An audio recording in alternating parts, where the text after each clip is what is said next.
Alright guys, in step one, went ahead and got her just situated up on my stand. First thing I did was go ahead and put in the carbon fiber wing supports that go through the Delta wings. I do have those put up. I put up every part that I'm not working on when I'm building. So I went ahead and put that in. Got my scale measured out, make sure I'm exactly equal on both sides. Then my next step was to go ahead and, I'm not really following the manual, I'm just building this from the way I remember.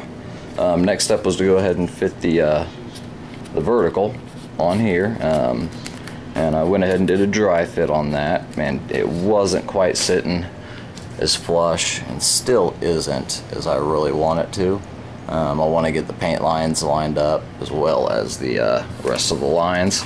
So when I pulled it off and checked here, I've got a little bit of roughage from the company, from the mold there, that I'm starting to sand on right now. So that's where I'm at on that.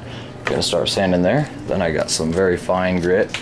I believe I'm using, double check here, 400 grit.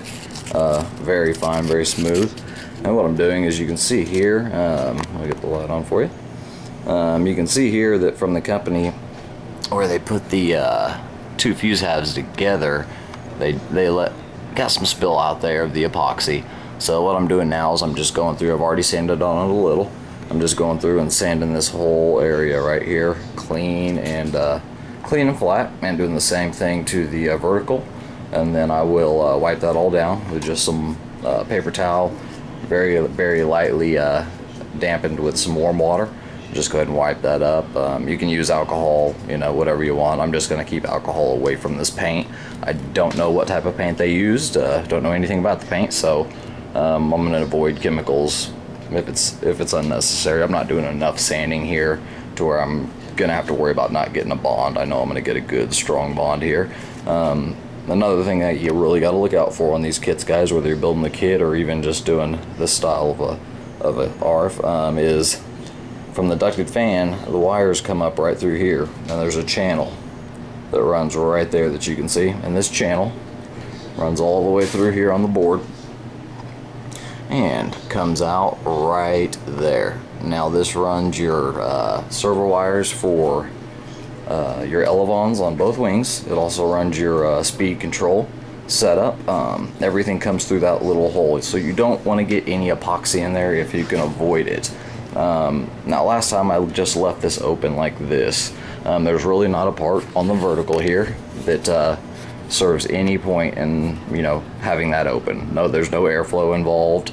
There's, you know, as you can see, there's absolutely nothing to do with that hole being there except for access.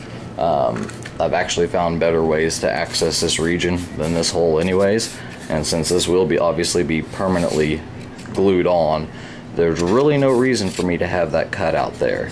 So what I'm going to do is I'm going to go ahead and get some scrap EPO, and I'll show you what I'm talking about here. Now there's a reason on my last J10 that I kept, even though this thing was destroyed, I kept every little piece I could find, and that's because of stuff like this. Well, let's see if we can match this up so I can show you here, guys. Alright, there you go. Right about there. There's where the other one lied. So you know, right here I've got some good EPO foam, same foam that this is made out of too. So at any point here, I can go in here somewhere, I can trace that pattern, cut it out, and basically just make a little template and fill that in perfectly smooth, touch it up with just a hair of epoxy, and just go ahead and close that off. I don't really want it open. I've left it open on 2 other kits and didn't see a purpose. The only thing that happened was some of the epoxy from the vertical stabilizer basically just dripped down in, got on some of my wires, and made it a bitch for me to do some wire adjustments. I literally had to tug until I broke the epoxy free, so I will not do that again. So I'm going to go ahead and just make a little template for that and completely seal in that hole, and then I will glue on my vertical as step 1. Now after I do that, a lot of this has kind of thrown me off because on every one I've built, I've done everything that you see here, and this has already been done for me. However, I don't really like the quality of how it was done.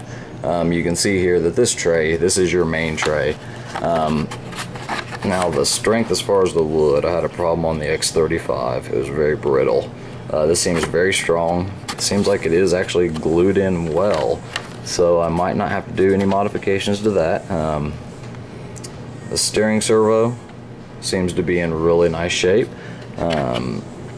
Right here, you know, there's a little weak for me. This is where my speed control will go, is right over this open area for cooling. So I will probably go ahead and reinforce that a little bit better. Everything else looks really good. They have a really funky style speed control hookup that they give you, and I mean, this one's already set up. I've never ran this style of speed control setup before. In the parts kit here, they give you, I don't know if you can see it there, but yeah, right in there, they give you the other half of that so you can do it to your speed control. I have never used that before, so I don't know. I'll probably end up chopping the wires and using my own bullet connectors. Plus, I just don't like these wires. I want to go with a little bit higher gauge wire than, oh, let me see if I can even tell what this is. This is 16 gauge. I want to do 12 or 14 is what I'm looking at, so I might just get rid of that whole wire system since I'm going to take the fan out to balance it anyways. So that's step one. I went a control rod, getting my sanding and prepping done. And while I'm building this, like I told you, I'm going to look at things and find things I like and things I don't like. So far I like pretty much everything, but I'm starting to run into a problem on a lot of these little ARFs, which is, I usually don't like to buy them. But I've noticed that on the rudder here, good rudder, everything works great, looks great, but once again, why companies are doing this, I have no idea. You got a control horn there with no back plate. That is one of my biggest pet peeves. Even my trashed one, if I have the rudder around here, which I don't, but even it has back plates on it. And here's just an example. Here's one of the elevons from my J10 that ate the dust, and as you can see on the kits, here's how they have you build them up. You actually epoxy in a piece of ply, you then put on the horn, drill your holes, you know, pinpoint your holes through with a couple pins and line everything up, and then put a back plate on and screw it in, and I Loctite it. And that is a typical Wings Maker's hinge. However, for some reason on this one, they decided they were just going to glue some hinges on there. So I'll test for strength, but that really will not suit me. Now on the rudder, it's not such a big deal.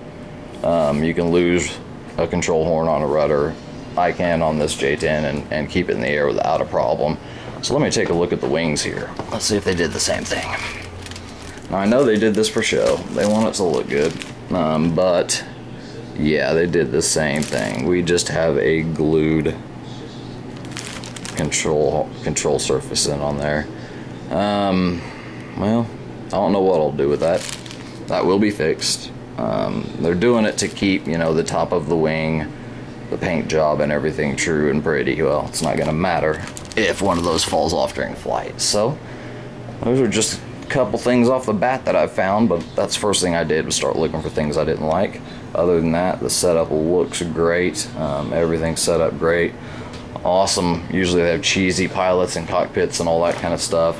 This one's much better. I'm gonna go ahead and somehow get that canopy off though, so I can detail that cockpit.